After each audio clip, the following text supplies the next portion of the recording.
Welcome to the Birth Words Podcast. This is episode number 40. In today's episode, I'll be talking with Lindsey Rivera, a birth photographer and videographer who's passionate about body-positive language.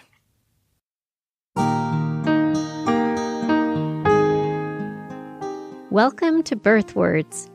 Words are powerful. What are you doing with yours?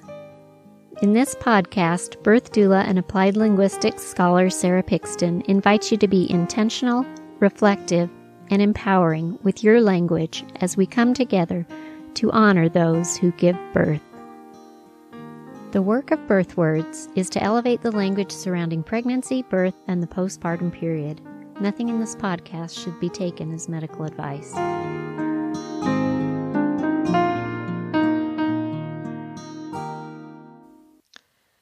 Welcome to today's episode. Before we jump in, I just want to say, if you have listened to the podcast before and you are loving it, please leave a review on your podcast app so more people can find out about birth words and be touched by the things that we're talking about here.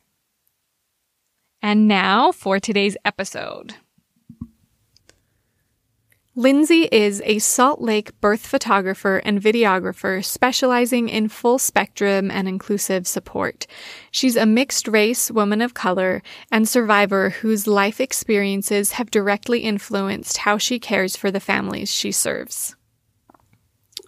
All right, welcome, Lindsey, to the Birth Words Podcast. Thank you. I am so excited to be here. Thank you for having me. You're welcome. So as I said in Lindsey's introduction, Lindsey is a birth photographer and videographer. So Lindsey, will you tell us what inspired you to become a birth photographer and videographer and what you see as your role in birth work and in the larger communities you're a part of as a birth photographer, videographer? Totally. Those are loaded questions, but I'll do my best to not like go too far over and try to stay on topic here. So as far as when I became like inspired to do birth photography and videography, I have been behind the camera for 12 years, a really long time. And it was when I became pregnant with my daughter, that I had first found out that birth photography had existed. I knew nothing about it. I didn't understand what it was about or really how it worked. And so we didn't end up hiring a birth photographer. For us at the time, it just seemed like this unnecessary expense. And there really wasn't any convincing my husband that it would be worth it. And I didn't know enough about birth at the time to be able to advocate for that for myself. So I remember also even thinking that because I was planning on this like epidural-free birth, that it would be so easy to remember everything. Mm-hmm.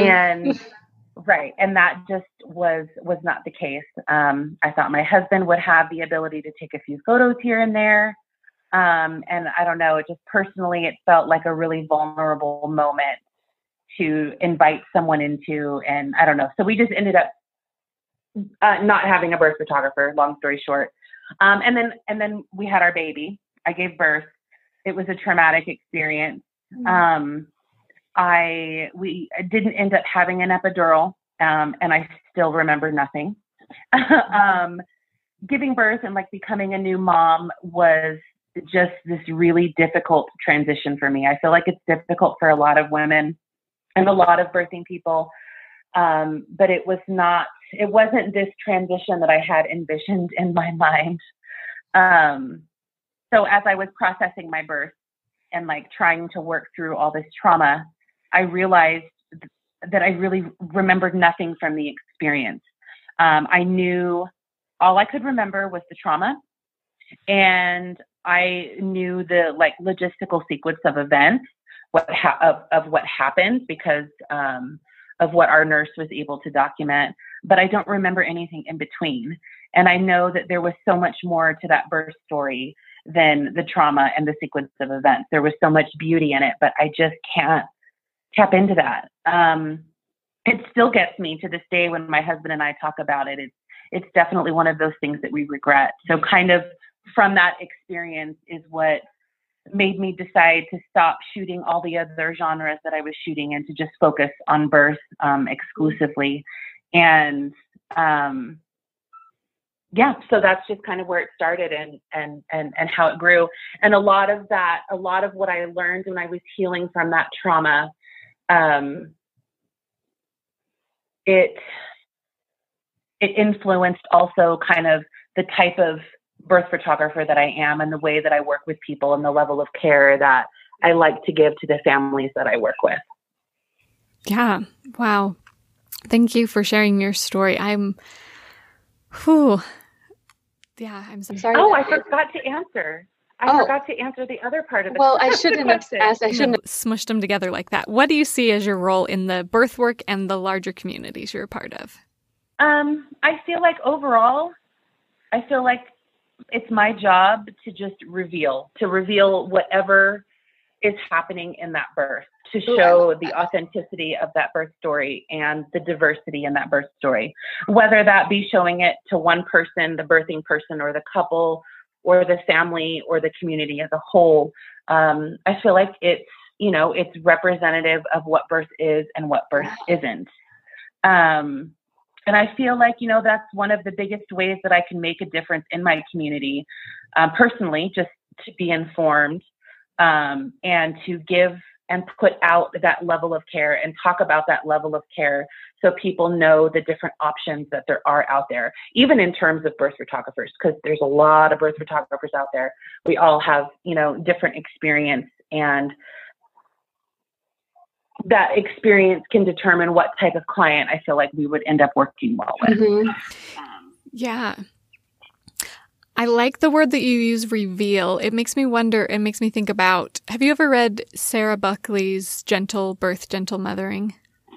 I haven't. No, I haven't. It is, my introduction to it is that it's she walks the line really well between like super hippie, holistic, birth junkie, crunchy, like that stereotype, and being super well-informed, well-researched. There's so many footnotes, or I think she does them as endnotes, but whatever. There's so many citations throughout the book of so many different studies as she is talking about her perspectives, about what it means to have a gentle birth.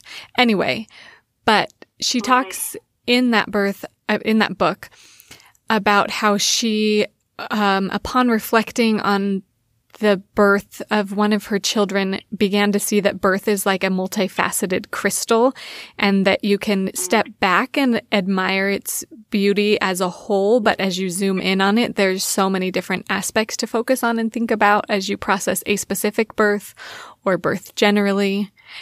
And when you're talking about revealing as a birth photographer and videographer, I feel like you can really zoom in on those aspects and provide that zoomed out. Right. It's this different perspective that you just can't, it's this different perspective that you just can't get to when you're the person in labor. Yeah. And it's also a perspective that you can't get from a partner or a husband taking photos, because they don't have this, usually they don't have this innate passion or love or knowledge of birth and knowing the physiology and everything that goes on and the sequence of events. And so, yeah, I don't know. There really is so much value. I always say it's so much more than just beautiful photos. I want to give you, the beautiful photos are just going to be the icing on the cake. Like, you are going to have an experience with someone who is so like in tune with what you need and is non-judgmental, Yeah. with your birth plan, with your choice of vaccination or whatever it is that you want to do or not do. Like, I feel like it's not my job to judge. It's my job to just like capture, and then for you to see that. And it's so powerful to see all of that. And then to even take it a step further, I feel like if we're, as birth workers, if we're not putting out this sort of empowered birth experience to the families that we're working with, are we a part of the problem if we're not putting that out there, And that goes even further with being trained and experienced in supporting families of loss and people that are survivors, sexual survivors, past trauma survivors, people belonging to marginalized groups like people of color and the people that identify on the LGBTQ spectrum. Like, it just goes so deep, or at least that's where I take it. Yeah, no, I think that you're totally right. There's always another layer to uncover. I love hearing you talk about this because I can just feel your passion coming across the phone connection or internet connection. So when we were messaging before this interview, you mentioned that one thing you're passionate about is body positive language. So tell me more about what ignited your passion for that in the birth space. Oh man, I feel like I have struggled with body positivity and just loving myself, understanding myself. I feel like it's been something I've dealt with my whole life. Definitely decades of hating my body, sometimes even not liking the person that's occupying the body. Mm-hmm. I grew up in a household where it was physically and emotionally and mentally abusive and oppressive. And I remember being taught at a young age to grow my hair long because that's what the boys liked. Why does an 8-year-old need to know that? Right? You know, so I don't know. It's all those, it's something that has just been part of my life experience. And I'm finally reaching a point where I feel like I'm ready to have a voice on defining what that is and how I want to change and inspire in our local birth community. That negativity, like that mindset of negative self-talk, was still with me when I was pregnant. Mm-hmm. And then I feel like it compounded when I would go to my prenatal visits at the birth center, not here in Utah, but in Austin, at the birth center, at the prenatal visits with the midwives. It was more just negative talk. It was food shaming. It was weight shaming. It was just, all of that kind of compiled and then blew up postpartum for me. Mm-hmm. So it was just, I don't know, it was just really difficult. It was a really difficult time. It was triggering for my anxiety, for my depression. And I feel like all of that negative self-speak ended up resulting in probably 2 or 3 years of baby blues or postpartum depression and anxiety, whatever you want to call it. Yeah.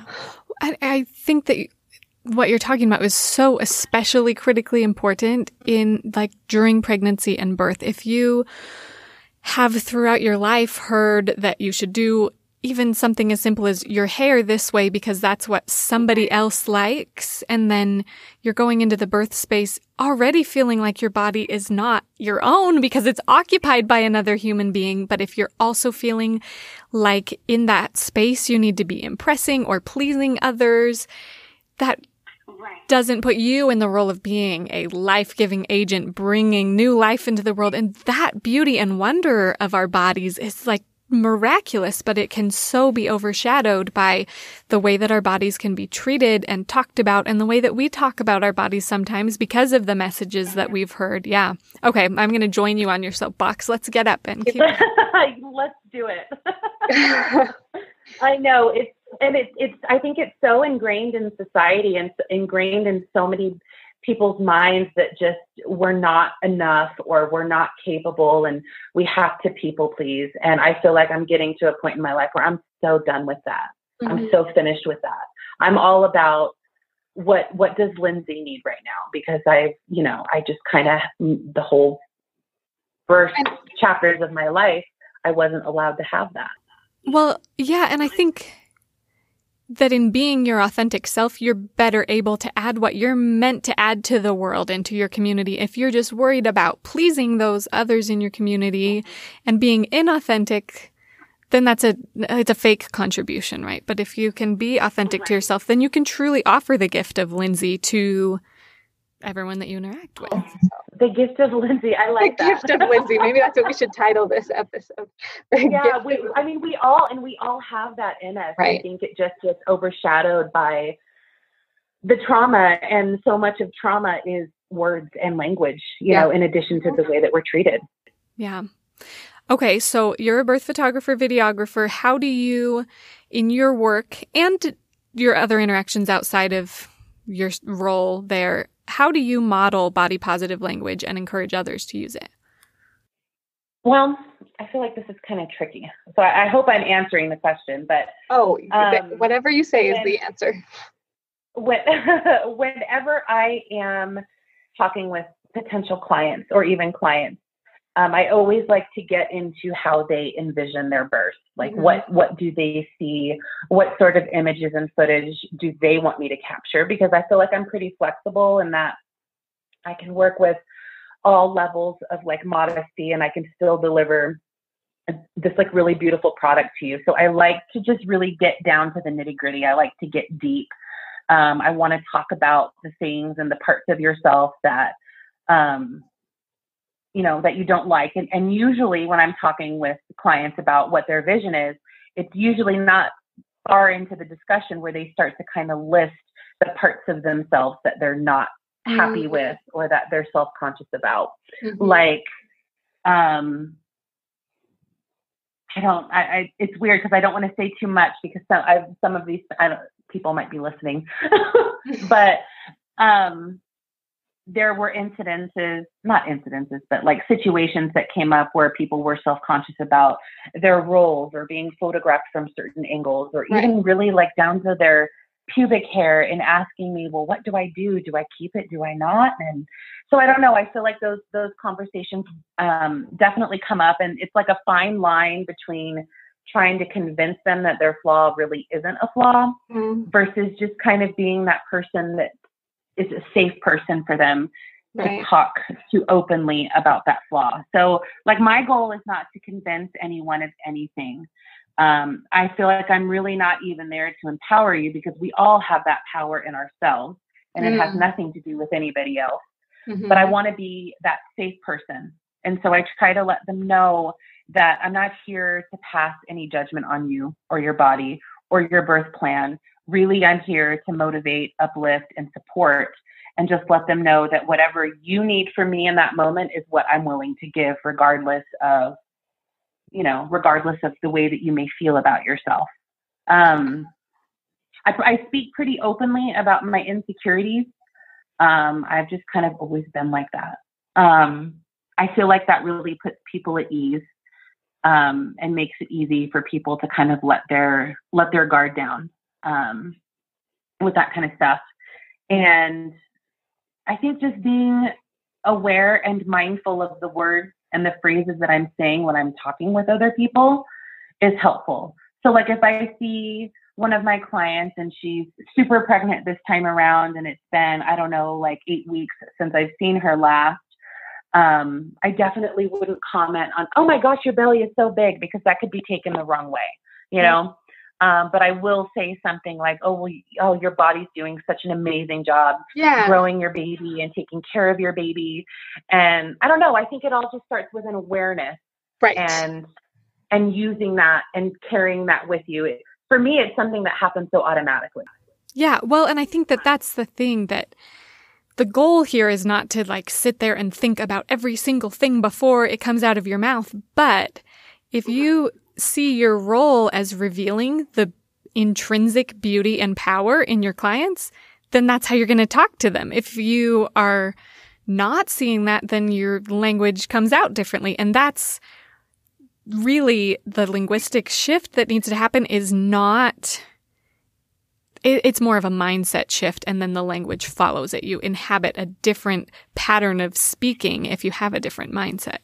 And it happens naturally when you're in that space. Absolutely. And people talk about, the power of words in birth. And I had a birth about a year ago. It's almost a year ago today, where the baby was born still. And I don't know, I'm the kind of person where I'm all about education and knowledge and learning and reading. And I mean, as a birth photographer, do I really need to know all these things? Maybe not, because I can't really use it in the birth space, but I feel like there are certain things that just stick.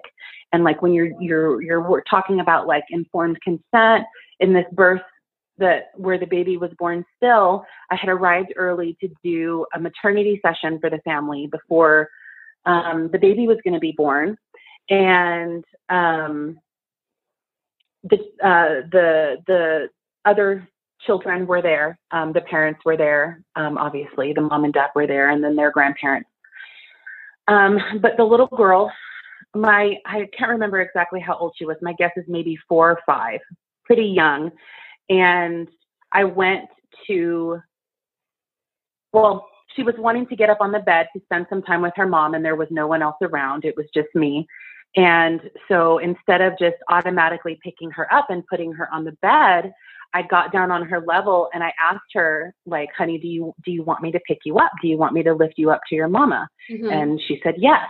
And as I did that, the mom tells me, thank you so much for asking, because she mm-hmm. tends to freak out when people that she's not super familiar with lift her up and like, you know, touch her like that. And I was like, wow, like in that moment, this mom is grieving, and just by going to pick her up and not using my words, I guess it would have caused this shift in the energy in the room mm-hmm. that the little girl maybe would have started crying or getting upset. I don't know. It's just so powerful. Like, it's these little subtle things that I feel sometimes can make such the biggest difference. Yeah. Awesome. Well, we've come to the end of our time, but I want to ask you, if you had to describe your feelings on this subject in just one word, what would it be? I can't pick one word. I'm really bad at that. But I would say love yourself. Yeah. Love yourself. Love all of yourself, because we really are like perfectly imperfect. We really are. Thank you so much for sharing all of your thoughts, your perspectives. How can our listeners follow you online or connect with you on social media? Thank you. I can be found on social media at Born Photography SLC, and then my website is bornbirthstories.com. Awesome. Thanks so much for joining me today. Yeah, thank you, Sarah. Thank you so much. Mm-hmm.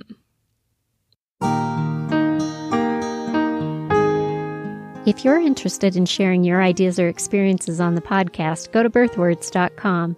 If you're liking what you hear, please leave a review on your podcast app. For more resources about language for a better birth, subscribe to the monthly newsletter at birthwords.com and follow Birthwords on Instagram and Facebook.